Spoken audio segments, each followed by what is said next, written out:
Hello, my name is Jim Hawk, and I'm the Executive Director of Neighbor to Neighbor. We are live this week to interview the top 4 mayoral candidates in Metropolitan, Nashville, and Davidson County on the issues most affecting neighborhoods.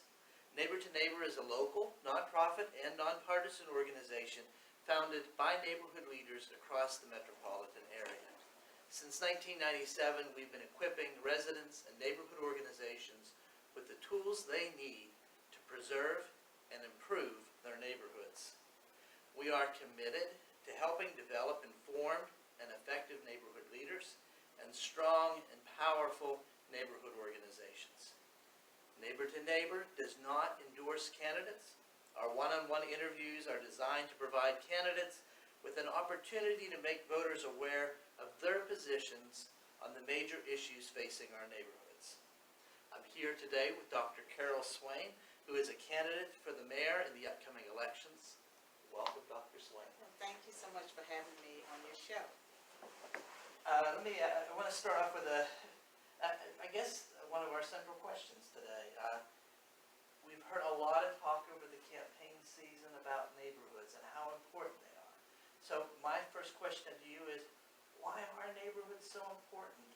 I guess neighborhoods have something to do with being home and going home.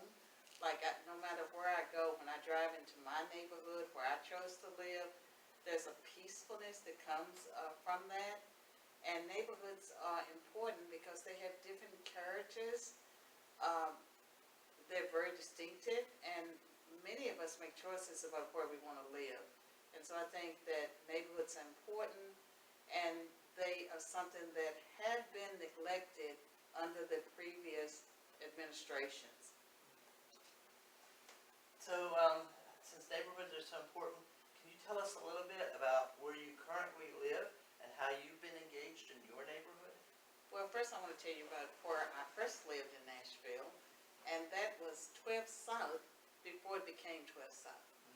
And so when I purchased my home on Halcyon back in 2001, I was told that I had made a bad decision, and it was one of the best financial decisions I'd ever made in my life.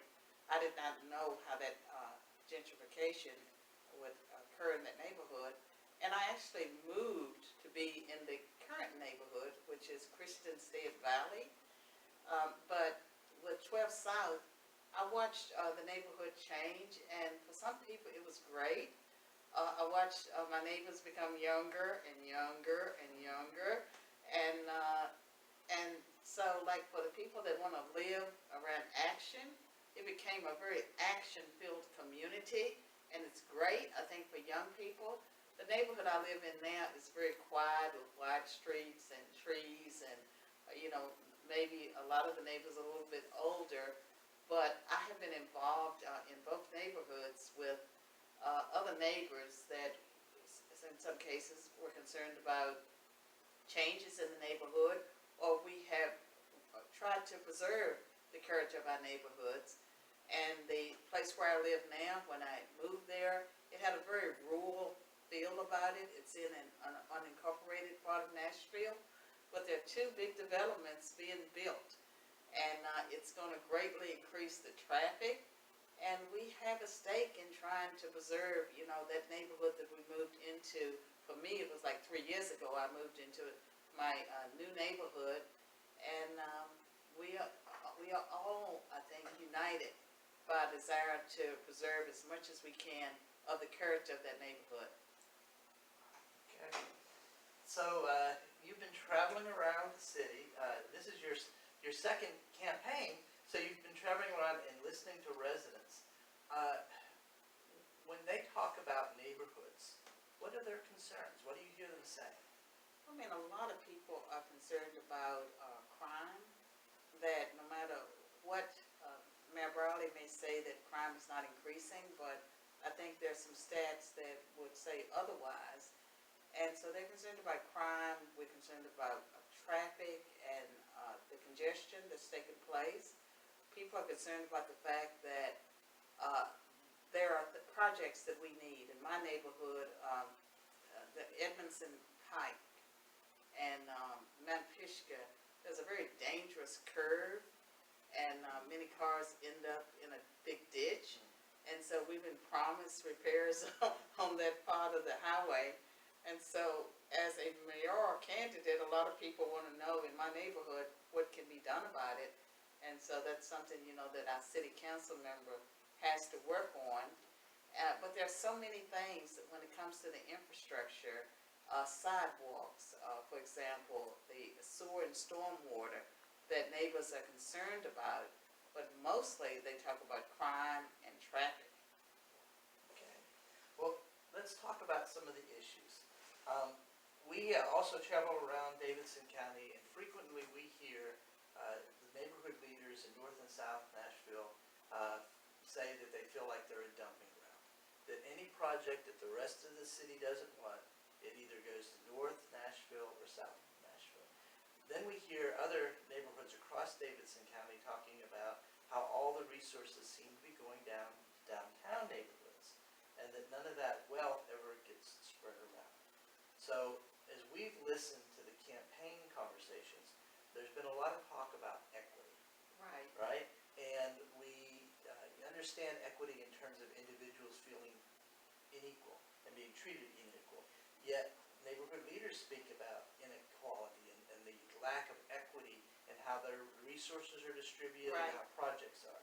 So what will your administration do to treat neighborhoods more equitably? Well, first of all, I would say that their concerns are very valid, and you can drive through North Nashville and parts of South Nashville, and you can see all the things that need to be done that have been neglected. And then you go to certain parts of town and you see bike lanes and you see clean streets, and it's like you're in a whole different world. Clearly there's something wrong because taxpayers' dollars are supporting those projects. So there has been a gross inequity when it comes to how we've kept up the infrastructure, and that needs to be changed. And with North Nashville, they feel like a dumping ground, and they've literally been a dumping ground because there's a dump there. And so I can see why people are concerned. And with South Nashville, especially parts like Nolensville Road, it looks like not even really a part of the city in some parts of it.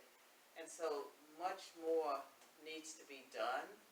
And with downtown, the tourism zone, well, a lot of investment, has gone there because of the structure of the law, the state law and city council. One of the things that I would do as mayor is to meet with neighborhood leaders to see, how much development they might want and how fast. But clearly, the resources need to be allocated differently, and we need to, cut some of the waste that the government has been responsible for because of poor management. I think that there are resources that can take care of the needs of many communities, and they have not had those resources. So they do have a legitimate complaint, and I'm not in favor of pitting the neighborhoods against neighborhoods or the downtown against our neighborhoods, because I think we can have a win-win. And there are parts of Nashville that would like to have more tourism, and they have special things to offer. And there's so much more that can be done than has been done already. And I would like to work with the neighborhood leaders and the community to see what they want. First, I'd like to hear what they want and do everything in my power to make it happen. So, and continuing the theme of development, many residents across Davidson County increasingly feel overwhelmed by the rapid development in their neighborhoods and frustrated in their attempts to understand and engage in the metro planning and zoning process. Yes. Right? Neighbor to Neighbor just facilitated a think tank of 28 neighborhood and community leaders over a 10-month period, and those leaders identified over 50 barriers that residents frequently encounter when trying to engage in that process.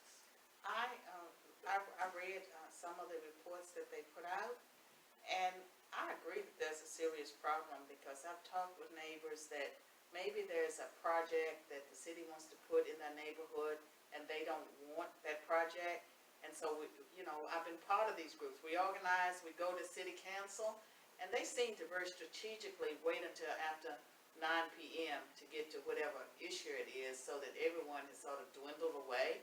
Or they will reschedule. After everyone's parked, they've gotten downtown, they've sat downtown. I think that that is being done strategically. I also believe that we need a different kind of person or more representation from regular people on the planning and zoning boards, the commissions. And just because they have someone from your neighborhood on the planning board, if that person has a conflict of interest and they're just there to serve the developers, you're not better off. And so I think that I will very carefully consider what types of persons need to be appointed to protect the interests of the homeowners. And I find all the time, and this is a more complicated problem, it seems like any council member can get a waiver from whatever the zoning restrictions are. And that needs to be looked at more carefully because it's being used in a way that it doesn't benefit the neighborhood, and it seems to be unfair. And if there are certain restrictions that are there, maybe they're there for a legitimate purpose. If they're not there for a legitimate purpose, then there has to be a procedure to change it rather than have it depend on which developer can find a council member that will go up there and ask for the exemption. So, continuing on with that, one of the things that has recently come up are opportunity zones. Right, yes. And what we've heard are neighborhood and community leaders who are concerned that while those are supposed to be incentives to help lower income neighborhoods, that actually what may happen is that it may increase gentrification and the displacement of long-term residents. Right. So what's your view on opportunity zones, and how are you going to work to address those First of all, concerns? I've actually had a conversation with some of the individuals in HUD about that, and I'm concerned about the same thing, that it might involve displacement of people that live in the neighborhoods. I think there has to be a way to revitalize neighborhoods without forcing out the people that have lived there for generations. And what I have been told is that as mayor, that I could propose some kind of protections, creative ways to protect the people that live in those neighborhoods. But unless you have a mayor who cares about the people and who are going to try to protect the people, I believe it really will displace a lot of people. And North Nashville will end up looking like 12 South, and when it comes to racial and ethnic minorities and poor people, they will disappear. And on my street, like when I moved in 2001 on Halcyon, it was more blacks, more diverse. When I left, there were two other black families on that street. They were elderly.